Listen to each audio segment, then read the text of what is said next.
It was one of those evenings that felt heavier than it should. The kind where the sky looked bruised, and the world seemed too busy to notice a man struggling to keep his promises. I was sitting on the edge of a park bench, unwrapping the last sandwich I could afford that week.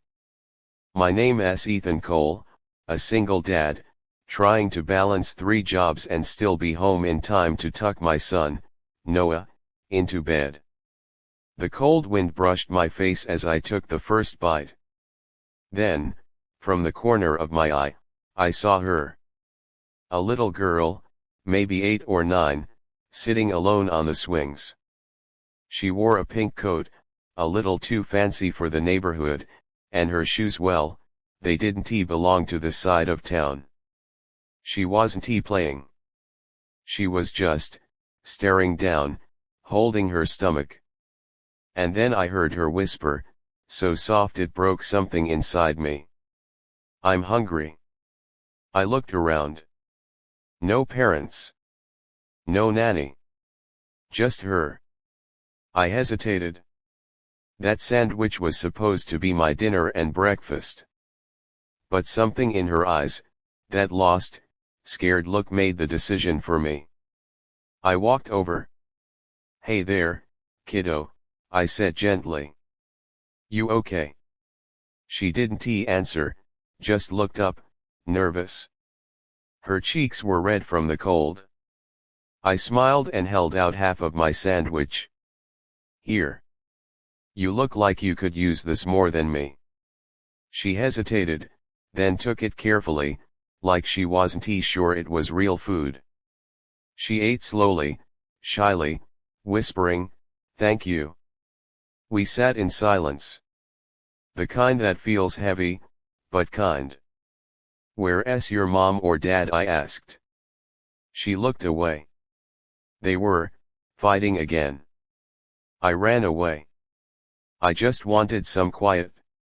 I nodded. I knew that feeling too well. I didn't push her for more. Instead, I offered her my jacket, wrapped around her small shoulders. She smiled for the first time. "You're really nice, mister." That night, I walked her to the nearest police station, just to make sure she'd be safe. She waved as I left, holding my jacket. I went home hungry but weirdly full, like my heart had eaten something instead. 2 days passed. I went back to work at the diner, washing dishes, serving coffee, the usual. Then, a black limousine stopped outside. Everyone froze. The kind of car that doesn't belong in our part of town. A tall man in a dark coat walked in, eyes scanning the place until they found me. He came straight over. "Are you Ethan Cole?" I nodded, confused. "Yeah, that's me." He extended his hand. "I'm Richard Blake." The name sounded familiar, but it took me a second to realize. Richard Blake. The billionaire hotel magnate whose face was on every business magazine in the city. He smiled faintly. "My daughter told me about you." My heart skipped. "Your daughter?" He nodded. "Lila. She ran away the other night." Said a kind man shared his sandwich and gave her his jacket. "That was you, wasn't it?" I swallowed hard.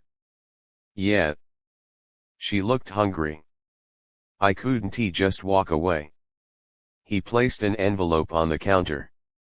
"Inside is something small. A token of gratitude." I shook my head. "Sir, I didn't do it for money." He smiled. "I know. That's exactly why you deserve it." He left before I could open it. When I finally did, my hands started shaking.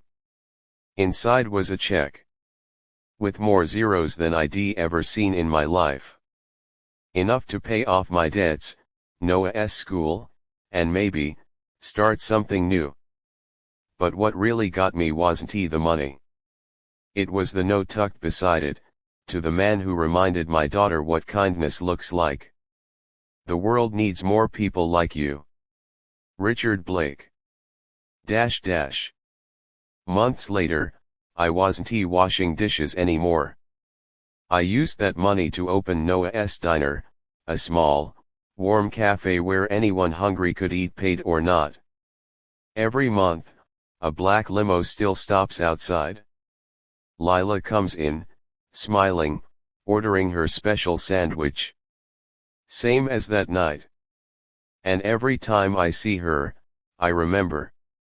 Sometimes, the smallest act of kindness can ripple through lives in ways you can't imagine.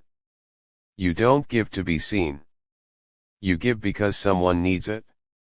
And somehow, the universe always finds a way to give back.